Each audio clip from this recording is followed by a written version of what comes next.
아멘. 뿌리 깊은 나무, 오늘 말씀 제목입니다. 성경은 여러 가지 비유로 진리에 관하여 설명을 합니다. 우리 성도의 삶에 대해서도 마찬가지입니다. 양과 염소의 비유로, 포도나무와 가지의 비유로, 집을 짓는 두 사람의 비유로, 그리고 오늘 본문에서는 나무와 겨로 설명을 합니다. 오늘 본문의 그림은 매우 단순하지만 강렬합니다. 인생은 결국 나무로 사는가 겨로 사는가, 나무인가 겨인가. 여러분은 나무이세요 겨이세요? 평상시에는 구분이 잘 안 됩니다. 가만히 있으면 나무도 나무고 겨도 겨고, 나무도 서 있고 겨도 땅에 붙어 있습니다. 그런데 바람이 불면 안다고 했습니다.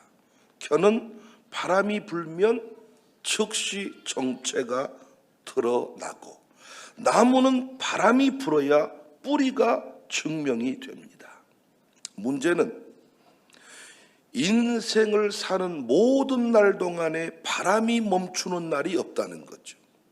계시록에도 땅에 사방바람이 불어온다. 바람은 반드시 불어요. 바람 없는 나라가 없고 바람 없는 가정이 없어요. 바람 없는 교회가 없어요. 말 한마디에 바람이 불어요. 기대했던 일이 어그러지는 바람이 불어요. 앉고 싶었던 자리에 앉지 못하는 바람이 불어요. 인정받고 싶었는데 외면당하는 바람이 불어요. 그런데 어떤 사람은 아주 작은 바람에도 심하게 요동치고 불안하고 초조해하고, 그동안의 모든 헌신의 내용들을 털어버리는 듯한 이런 모습을 봅니다. 그동안의 신앙이 겨 수준이었던 거죠. 겨는 뿌리가 없어요. 그래서 자유로울 수 있습니다. 겨는 언제든지 움직여, 자유로워 보여. 뿌리를 내리지 아니에요. 어디에도 연결되어 있지 않습니다. 말씀에도, 약속에도, 기준에도, 가정교회도, 담임 목사에게도 어디에도 연결되어 있지 않습니다. 그래서 상황이 기준이 되고, 느낌이 기준이 되고, 감정이 방향타가 되는 거예요. 느낌이 좋으면 괜찮고 느낌이 나쁘면 나쁜 거예요. 이런 사람 믿을 수 있겠어요? 이런 사람을 교회 직분자 세우면 되겠어요?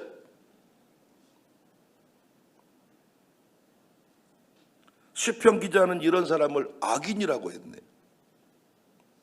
악인이 직분자가 되면 되겠어요? 악인이 장로님 하면 됩니까? 악인이 담임 목사 하면 됩니까? 악인을 분목사로 청빙하면 됩니까? 악인이 목양장 하면 됩니까? 여기서 말하는 악인은 도덕적으로 나쁜 짓 많이 하는 사람 아니잖아요. 바람이 불 때 요동치는 사람,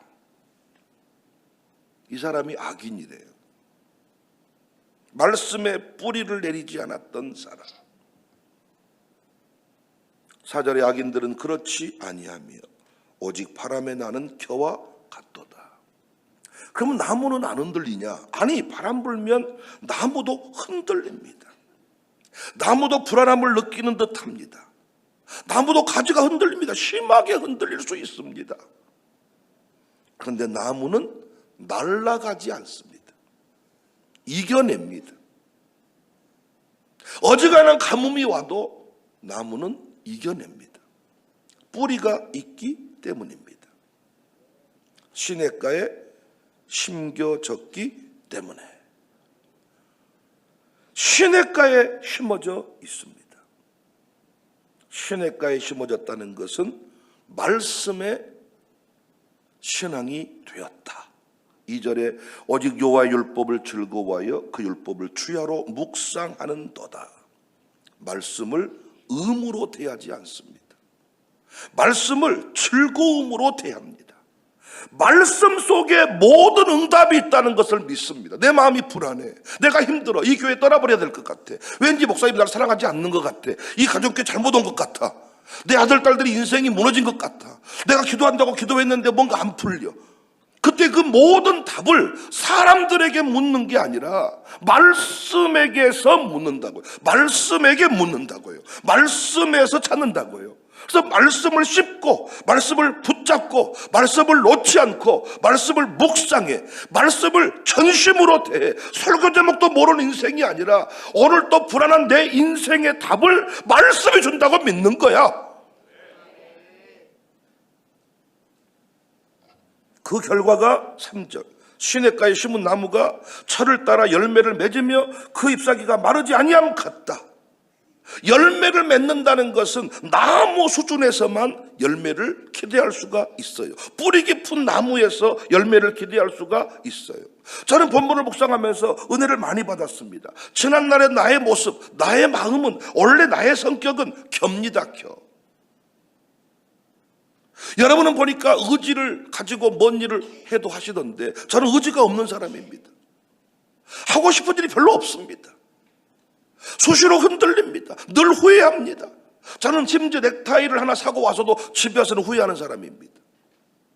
제가 만약에 그냥 영적 배우자의 선택 조건이 아니라 내 마음에 든 삘이 있는 여자를 만났다면 나는 지금 결혼 후회했을 것입니다. 저는 쉽게 후회하니까, 결정이 쉬우니까, 늘 요동치니까, 덩치감 못하니까. 그런데 어찌 지금 한 자리에 17년을 서 있을 수 있었을까? 두말할 것도 없이 말씀 때문이죠. 제가 이 교회에 어떻게 올 수 있었을까? 여러분도 동의하시는지 모르겠습니다만은 서울 가서 광주 내려오기 쉽지 않습니다. 미국 가서 한국 들어오기 쉽지 않습니다. 주변 사람들이 다 원했던 것도 아닙니다. 어떻게 올 수 있었을까요? 말씀의 응답 때문입니다. 흉년 들어버린 땅에 농사하여 그해 100배 결실을 주셨다.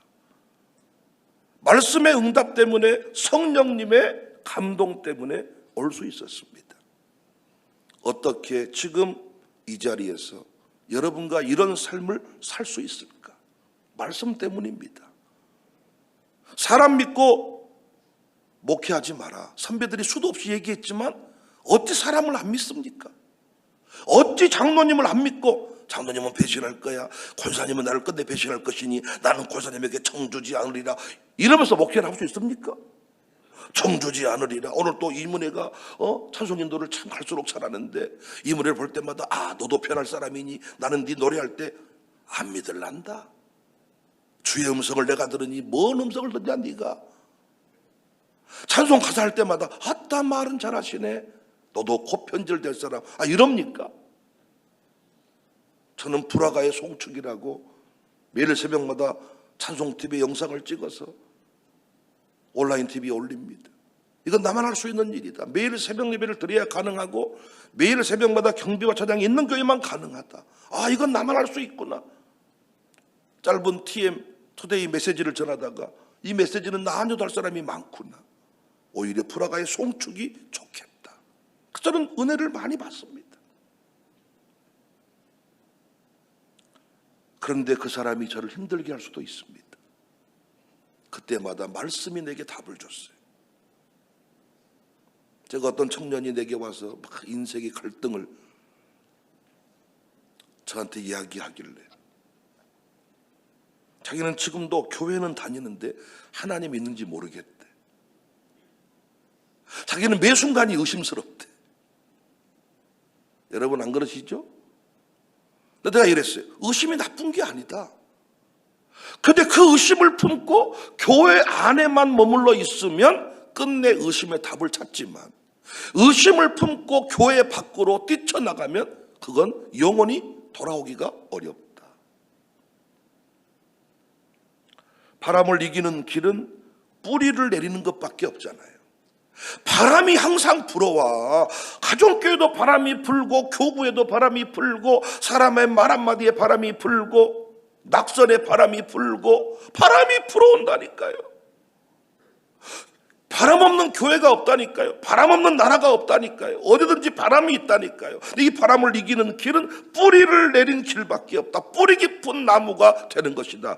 뿌리 깊은 나무가 뭡니까? 어떻게 하면 뿌리 깊은 나무가 됩니까? 말씀을 듣는 것입니다. 말씀을 묵상하는 것입니다. 말씀으로 지금의 상황을 해석하는 것입니다. 감정이 이끄는 대로 해버리지 말고, 감정이 이끄는 대로 따라가지 말고 말씀을 믿으라는 거예요. 말씀을 믿으라는 거예요. 여러분, 이 교회에 올 때도 말씀 때문에 왔잖아요. 성령의 인도함 받고 왔지. 김 집사, 박 집사, 이 집사 때문에 왔습니까? 약속을 받고 왔잖아요. 우리는 흔히 복을 형편의 나아짐, 상황의 변화로 생각하기가 쉬운데 아니죠. 여러분, 형편이 좋아지고 나면 평안합니까? 집이 커지면 평안합니까? 여러분이 그토록 힘들어하는 빚을 갚았습니다. 그럼 평안합니까? 우리 인간이라는 것은 없는 염려도 만들어서 하는 것이 인간이요. 진짜 복이 뭐냐? 돈 많아짐이 아닙니다. 진짜 복이 뭐냐? 문제 없음이 아닙니다. 진짜 복은 말씀이 임하는 것입니다. 말씀이 공급되는 것입니다. 진짜 복이 뭐냐? 말씀이, 왜? 말씀 위에 서 있을 때만 바람을 이길 수가 있어요. 그래서 의인들의 모임이 복입니다. 의인들의 모임이 뭡니까? 5절에 보면 죄인들이 의인들의 모임에 들어가지 못한다. 의인들의 모임이 뭐예요? 완벽한 사람들의 모임입니까? 아니죠. 귀족 모임이 의인들의 모임입니까? 아니죠. 의사 판검사의 모임이 의인들의 모임입니까? 아니죠. 목사들의 모임이 의인 모임입니까? 아니죠. 죄를 안 짓는 사람들의 모임이 의인의 모임이 아니라, 아멘할 준비하세요, 말씀을 붙드는 사람들의 모임, 이 모임이 의인들의 모임이에요. 이 모임의 특징은 분명하지요. 바람이 불어요. 흥분도 해요. 열도 받아요. 화도 내요. 싸움에 직전도 가요. 실제 싸우기도 합니다. 그런데 말씀이 임하면 다 잠잠해집니다. 이게 의인들의 모임입니다. 세상 사람들의 모임은 막 싸우다가 안 맞으면 그냥 다시. 그런데 의인들의 모임은 민주적 절차에 따라서 서로 대화를 합니다. 이겁니다. 이게 맞습니다. 저게 맞습니다. 이겁니다. 막 얘기하다가 말씀이 임하면 아멘. 난 우리 교회가 바람에 흔들리는 켜가 아니라 뿌리 깊은 나무로 설 수 있기를 바랍니다. 100년 넘은 역사를 가진 교회가 뿌리 깊은 교회냐? 아닙니다. 뿌리 깊은 나무와 같은 교회는 말씀의 깊이를 더하는 것입니다. 어린아이들까지 엄마의 손에 붙들려 왔지만은 결국 그 어린아이도 말씀의 은혜를 받아서, 말씀의 깨달음을 얻어서 이 예배 자리에 이 신앙생활을 이어갈 때 그 교회가 뿌리 깊은 나무입니다. 여러분, 애들이 말씀이 없다 보니까 어때요? 엄마가 교회 옮기면 지도 옮기잖아요. 아니, 이모가 교회 옮기면 같이 옮겨버리잖아요. 그런데 말씀의 뿌리를 내리는 사람은 이모 고모 때문에 요동치지 않습니다. 그래서 우리 한 사람 한 사람이 말씀의 뿌리를 내려야 됩니다. 말씀을 사랑해야 됩니다. 말씀이 좋아야 됩니다. 말씀이 맛있어야 됩니다. 건강한 사람은 아침밥이 맛있습니다. 밥 먹는 식탁이 즐겁습니다. 뿌리 깊은 나무가 되는 것은 말씀을 좋아하는 것입니다. 말씀을 듣는 것입니다. 말씀을 묵상하는 것입니다. 말씀을 우연한 것으로 생각하지 않습니다. 말씀이 내 문제의 답이라고 믿는 것입니다. 뿌리 깊은 나무가 됩시다. 모든 모임마다 커피 먹는 것도 중요한데 모든 모임마다 말씀을 나눕시다. 말씀으로 대화하고 말씀으로 답을 주고 말씀으로 위로합시다. 사람의 말로 위로하지 마세요. 우리 교회에서도 쓸데없는 곤조를 피우는 사람이 있습니다. 사랑받고 싶은 방법이 이상해진 거야. 맨날 아프고 병원에 입원하면 남편이 사랑해 주니까 맨날 아파. 그 사람은 위로의 방식이 잘못된 거죠. 뭘로 위로해 줘야 돼요? 말씀으로 위로해 줘야 돼요. 말씀으로 현주소를 정확하게 보여줘야 돼요. 그 모임이 의인들의 모임. 양육사의 사명은 가정교회를 의인들의 모임으로 만드는 거예요. 가정교회 모든 식구들을 아멘할 준비하세요. 뿌리 깊은 나무로 세우는 거예요. 김집사의 바람이 불어온다니까요. 박집사의 바람이 불어온다니까요. 애찰하다가 시험 드는 바람이 불어온다니까요. 그런데 한 가정도 흔들리지 않고 딱 써있는 이 가정교회가 뿌리 깊은 나무입니다. 기독교육이 뭡니까? 뿌리 내림 교육입니다. 수학 잘하게 하는 거, 명문대 들어가게 하는 게 중요한 게 아니라 뿌리 내림 교육. 정체성, 나의 뿌리, 내가 어디서 왔어, 어디로 가는가, 이 뿌리 내림 교육. 이 뿌리 내림에 따라서 지도자의 수준이 달라지는 거야. 우리가 지도자들 지금 만나보지만은, 아니 30분도 대화를 잘 못하는 사람이 있어. 조금만 마이크를 길게 줘버리면 그 사람의 바닥이 드러나 버려. 왜? 철학이 없어. 뿌리가 없어. 뿌리가 없어. 뿌리가 불분명해. 철새처럼 이리 갔다가 저리 갔다가 상황 논리에 의해서 표관리했던 사람들, 재미 하나도 없어. 철학을 가지고 사는 사람들, 뿌리가 있는 사람들은 몇 년을 대화해도, 며칠을 대화해도 바닥이 드러나지를 않습니다. 여러분, 내 인생은, 내 수준은, 내가 공부한 것은, 여러분 논문 저도 많이 써봤습니다만은 논문이라는 게 모든 걸 다 만물박사가 아니에요. 그 분야 하나만 아는 거예요. 나무에서도 가지, 이파리, 뿌리, 열매 하나만 가지고 논문을 쓰는 거예요. 어떻게 할 때 바닥이 드러나지 않냐? 말씀의 지혜로 충만케 될 때.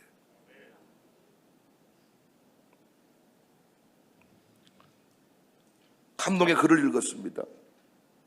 우리가 이런 사람 되었으면 좋겠어요. 이건 철학 있는 사람만 할 수 있습니다. 시카고 대학 소속의 교수 가운데 찬드라 세카르라는 사람이 있었습니다. 그의 주 근무지는 위스콘신 주 윌리엄스 베이에 있는 에르크스 천문대였습니다. 겨울이면 폭설이 잦고 시카고까지는 수백 킬로를 직접 운전해야 했습니다. 여러분 미국 가보셨지만은 미국에 같이 산다고 쉽게 못 만나지요. 어마어마한 그 땅덩어리 때문에 거리가 깁니다. 1942년 시카고 대학에서 겨울방학 특강을 요청받았습니다.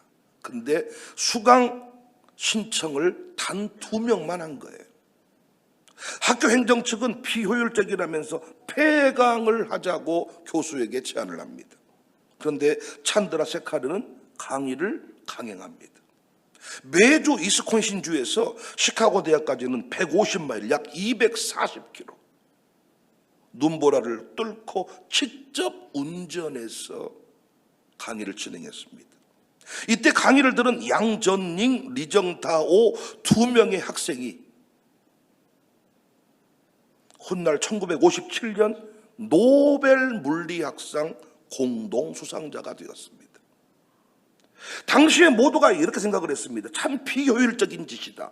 아니 그 2명 때문에 뭘 수백 킬로를 생명 걸고 갔어. 그런 짓을 왜 하는가? 우리 사회는 너무 효율성이라는 잣대로 모든 가치를 측정하니까 교회 안에도 이미 이 기업 논리가 다 들어와 있어요. 무슨 일을 하든지 간에 투자 대비 산출 근거, 투자 대비 얼마나 이익을 거두었느냐, 얼마나 많은 사람이 모였느냐, 성과가 있느냐, 이것으로 성공이냐 실패를 가르는 거예요. 주님이 하라고 한 일은 당장 결실이 없을 수도 있거든요. 하루아침에 한 영혼이 돌아오지 않을 수도 있거든요. 어떤 사람이 전도됐다 얘기 들어보면요, 수 없는 사람들이 복음을 전해서 마지막 순간에 고구마 젓가락 찔러서 올라오는 건데, 내가 지금 복음 전했어, 아무 변화가 없어. 그러면 그건 쓸데없는 짓을 한 겁니까? 아니거든요. 그런데 우리는 이미 기업 논리에 너무 익숙해져 가지고 덜레미 유통 올 매출이 얼마입니까? 투자 대비 얼마나 벌고 있습니까? 요노름만 얼마 벌고 있습니까? 처음부터 그럼 우리는 저 센터를 구입했어도 안 되고 저기다가 이디야 카페 세웠어도 안 되지. 근데 우리는 이미 이것이 너무 익숙해져 버렸어.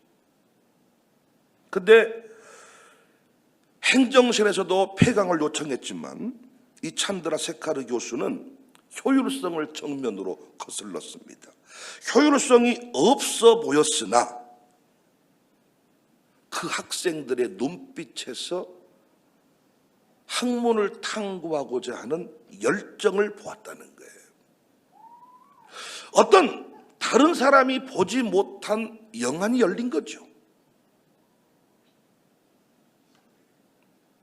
숫자를 헤아리는 행정가의 눈으로가 아니라 한 영혼의 가능성을 귀히 여기는 목자의 마음. 그래서 여러분이 저를 담임 목사로 선택을 했고 저도 이 교회를 평생 기쁨으로 목회하고 있습니다. 우산동을 제 입으로 욕해본 적 없습니다. 성경은 우리에게 끊임없이 숫자 논리를 뛰어넘는 다른 가치를 제시합니다. 마태복음 18장 12절 너희 생각에는 어떠하냐? 만일 어떤 사람이 양 100마리가 있는데 그중 하나가 길을 잃었으면 99마리를 산에 두고 가서 길 잃은 양을 찾지 않겠느냐? 저녁에 당당히 말할 수 있어. 안 찾던데요. 안 하던데요. 한 사람 살리기 위해 학교 안 세우던데요. 못 하던데요. 감사하게 우리는 찾지 않겠느냐? 예, 우리는 찾습니다. 효율성이 아니라 영혼의 가치. 고린도서 9장 6절에도 적게 심는 자는 적게 거두고 많이 심는 자는 많이 거둔다. 여기 많이 심는다는 게 단순히 양적인 풍요를 의미하지 않고 심는 자의 진정성, 얼마나 말씀에 확신을 가지고 계속해서 같은 행동을 반복하고 있느냐. 찬드라 세카르 교수는 학생이 2명뿐이니 시간이 아깝다면서 강의를 포기했다면 현대 물리학의 거대한 진보는 그만큼 늦춰졌을지도 모릅니다. 사랑하는 여러분, 우리는 원래 겨와 같은 인생입니다. 우리에게 의리라는 단어를 찾아보기가 어렵습니다. 우리는 의리 없는 사람입니다. 기회에 따라서 당을 옮기는 정치인 보고 욕할 필요 없습니다. 우리 그렇게 살아오지 않았습니까? 어떤 철학을 가지고 우리가 움직였습니까? 아닙니다. 그런데 말씀의 뿌리를 내리고 말씀이 채워지다 보니까 점점 우리 행동 기준이 돈 많이 줄게 나한테 와라. 우리는 그 말에 요동치지 않는 인생이 됐어요. 돈 따라 움직이지 않고 내 가슴이 삘이 왔다고 움직이지 않고 하나님이 기뻐하시는 길인가. 이야, 여기서 우리가 사람의 매력이 느껴지지 않나요? 돈 줄게 되게 얼마면 돼. 아니 옛날에 돈 주면 갔단 말이에요. 돈 주면 다 했단 말이에요. 근데 지금은 아이고 죄송합니다만은 저는 주일날 하나님의 교회를 섬겨야 되는 집사입니다. 아니 이 양반이 돈 준다. 아니 자존심이 너무 상하지 않습니까? 저도 기억나는데 서울에 계신 담임 목사님이 너 서울 올라와라. 예, 이럴 줄 알았는데 저는 못 갑니다. 강진영광교회 교육전사를 제가 맡았거든요. 제가 그분을 몰랐습니다. 어떤 교회인지도 몰랐습니다. 자존심이 상해졌다 그래요. 무료로라도 와서 공부하겠다는 신학생들이 줄 서 있는데 내가 너에게 직접 광주에 내려와서 가자고 하는데 안 가? 예, 저는 달력에도 제 이름이 나왔고 내가 가면 이 중고등부를 가르칠 사람이 없었습니다. 이게 우리의 매력 아닙니까? 서울에서 부르니까 가고 미국에서 부르니까 가고 이게 아니라 하나님이 가지 말라고 하면 안 가고 사람들은 가지 말라고 하는데 하나님이 가라고 하면 가고 내 상황이 불안하고 어려운 것 같아도 말씀을 들으니 내가 잘 가고 있는 길이고. 그래서 여러분 매일 설교를 듣는 우리 교회는 참 좋지요. 잘못 살고 있으면 수정하면 되는 거고 잘 살고 있으면 칭찬받으니까 매일 칭찬받으니까 얼마나 좋아요. 아, 잘 가고 있구나. TV를 보거나 사람들의 말을 들으면 내 생각을 믿어보면 잘못 가고 있는 것 같은데 말씀을 들으면 잘하고 있구나. 그래서 우리가 잔바리 인생이 아니라 저는 이 결을 제 버전으로 잔바리 인생이다. 이 굵직한 물고기가 있고 잔바리 잘 모르세요? 이 피리 새끼 같이 이게 별로 이게 확 해서 아주 그냥 민물 짱어 아주 그냥 이런 우리 모두 뿌리 깊은 나무로 든든히 서서 광주를 살려야 됩니다. 우리 보고 인계교회 역사를 계승하는 교회라잖아요. 실제 우리가 인계교회는 아닐지라도 교수가 와서 보았을 때 우리가 실제적인 계승자라잖아요. 대기업 총수도 장남한테 모든 기업을 물려주는 게 아니야. 때로는 셋째 아들한테, 때로는 막내 아들한테 회장의 자리를 물려줄 때가 막 실질적인 능력이 있고 계승의 열정이 있는 사람한테 물러 흘러가지 않습니까? 하나님 나라는 더더욱 그렇습니다. 우리 흔들리지 맙시다. 사람들의 말 한마디에 딱 하기로 했으면 가고, 하기로 했으면 하고, 주기로 했으면 주고, 기다리기로 했으면 기다리고, 불안하면 어떻게 불안하면 다시 말씀을 듣는 겁니다. 말씀에 나눔이 있는 의인들의 모임에 가는 겁니다. 그러니까 여러분, 가정교회 모임이요, 친교 모임으로만 흘러가면 친교 모임을 싫어하는 사람들은 그 모임에 오지 않게 됩니다. 그러나 말씀 나눔의 모임이 되면 아픔 있는 사람들이 그 모임에 와서 치유함을 경험합니다. 말씀 나눔 시간에 세 사람만 건너가도 네 사람째인 나는 말씀 고백 안 해도 치유를 받는데, 와, 다 저 사람은 행복하게 살 줄 알았는데, 저 사람은 문제 없는 줄 알았는데, 우와, 나는 문제도 아니었구나. 그 말씀 나눔 시간에 설교에서 얻지 못했던 참된 기쁨을 경험한다 그럽니다. 의인들의 모임으로 만들어 갑시다. 샬롬 아카데미가 의인들의 모임이 되어서 감사해요.